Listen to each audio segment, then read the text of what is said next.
ផ្លូវជាតិលេខ48ទៅកាន់ខេត្តកោះកុងក្រុងនឹងបញ្ចប់ការសាងសង់នាពេលឆាប់ៗខាងមុខនេះហើយអាចារ្យផនរឹមអ្នកនាំពាក្យក្រសួងសាធារណការនិងដឹកជញ្ជូនបានថ្លែងបញ្ជាក់ថាគិតត្រឹមថ្ងៃទី15ខែឧសភាឆ្នាំ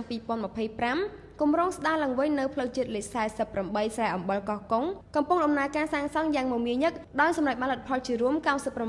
96.84% ហើយក្រុងរួចរាល់នាពេលឆាប់ៗខាងមុខនេះដើម្បីជួយសម្រួលដល់ការធ្វើដំណើររបស់បងប្អូនប្រជាពលរដ្ឋថ្លែងប្រាប់បណ្ដាញព័ត៌មាននារសៀលថ្ងៃទី15ខែឧសភាឆ្នាំ2025អាចារ្យផនរឹមបានបញ្ជាក់ទៀតថាផ្លូវជាតិលេខ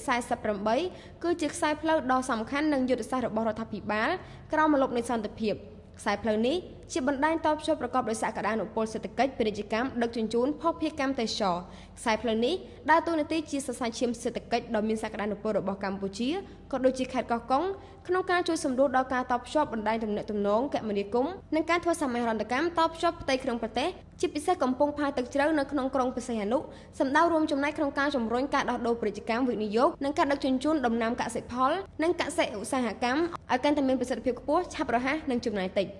នេះជាការបញ្ជាក់បន្ថែមរបស់អ្នកនាំពាក្យក្រសួងគូបញ្ជាក់ថាផ្លូវជាតិលេខ48មានប្រវែងសរុប 148.038 គីឡូម៉ែត្រស្ថិតក្នុងភូមិអូជ្រៅឃុំបឹងព្រាវស្រុកខ្សែអំបិលក្រុងខេមរភូមិន្ទខេត្តកោះកុងជាប្រភេទបេតុងកៅស៊ូ AC គ្រប់កំណាត់នៃការដ្ឋានគម្រោងលើកម្រិតគុណភាពផ្លូវជាតិលេខ48ខ្សែអំបិលកោះកុងកំពុងសម្រុកខ្លាំងដើម្បីធានាសម្រេចវណ្ណភាពតាមការគ្រោងទុកនាពេលឆាប់ៗខាងមុខនេះ